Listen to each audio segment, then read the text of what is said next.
Satyabama Institute of Science and Technology, Chennai and Sriperumbudur.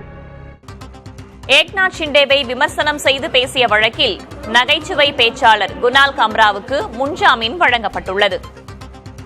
கூடுதல் தகவல்களை வழங்குவதற்காக செய்தியாளர் சுப்பையா இணைந்திருக்கிறார். அவரிடம் கேட்கலாம். எதன் அடிப்படையில் தற்போது நகைச்சுவை பேச்சாளர் குனால் கம்ராவுக்கு முன்ஜாமீன் வழங்கப்பட்டிருக்கிறது? சுப்பையா,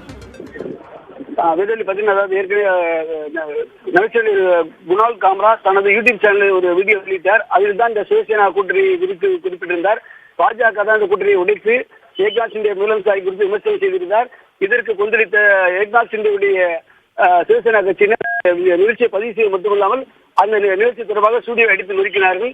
இதுவும் வைரலாக பரவியது. இது மட்டுமல்லாமல் குனால் காமரா மீது ஒரு வழக்கு ஒன்றும் பதிவு செய்யப்பட்டது. இதையடுத்து சிவசேனா தொண்டர்கள் மீது 2 வழக்குகளையும் மும்பை காவல்துறை பதிவு செய்திருந்தது. இந்த நிலையில் குனால் காமரா சென்னை உயர்நீதிமன்றத்தில் முன்ஜாமீன் கேட்டு மனு தாக்கல் செய்திருந்தார்.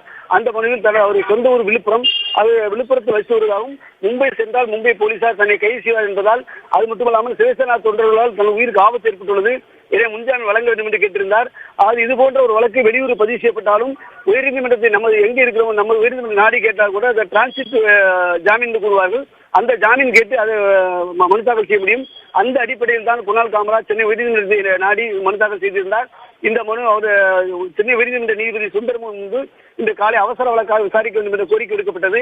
அப்போது நீதிபதி ஏற்றுக்கொண்டு பிற்பகல் விசாரணைக்கு எடுத்துக்கொள்வதாக தெரிவித்தார். அதைத் தொடர்ந்து பிற்பகல் விசாரணைக்கு வந்தது. அதாவது இது ஒரு இந்த நிகழ்ச்சி கடந்த ஜனவரி மாதம் நடந்ததாகவும் அது வீடியோ பதிவு செய்யப்பட்டதாகவும் அதில் நையாண்டி விதமாக பேசப்பட்டது. ஆனால் பேச்சு சுதந்திரத்தை பறிக்கும் வகையில் இவர்கள் மீது நடவடிக்கை எடுத்துள்ளனர் என்றும் குறிப்பிட்டிருந்தார். அது மட்டுமல்லாமல் ஆளுங்கட்சி அமைச்சரால் மிரட்டப்படுவதாகவும் குறிப்பிட்டிருந்தார். இதனையடுத்து வழக்கு விசாரித்த நீதிபதி குனால் காமராவுக்கு இடைக்கால ஜாமீன் வழங்குவதாகவும் விழுப்புரம் மாவட்டத்தில் வானூரில் உள்ள மேஜிஸ்ட்ரேட் நீதிமன்றத்தில் அவர் ஆஜராகி அங்கு ஜாமீன் பெற்றுக் கொள்ளலாம் என்றும், அதே போன்று இந்த வழக்கு குறித்து மகாராஷ்டிரா போலீசார் இது குறித்து பதிலளிக்க வேண்டும் என்று உத்தரவிட்ட நீதிபதி இந்த வழக்கின் விசாரணையை வரும் ஏப்ரல் 7ஆம் தேதிக்கு தள்ளி வைத்துள்ளார். அன்றைய தினம் காவல்துறை தரப்பில் மும்பை காவல்துறை தரப்பில் இங்கு பதில் மனு தாக்கல் செய்யப்படும் என்று எதிர்பார்க்கப்படுகிறது. விரிவான தகவல்களுக்கு நன்றி சுப்பையா.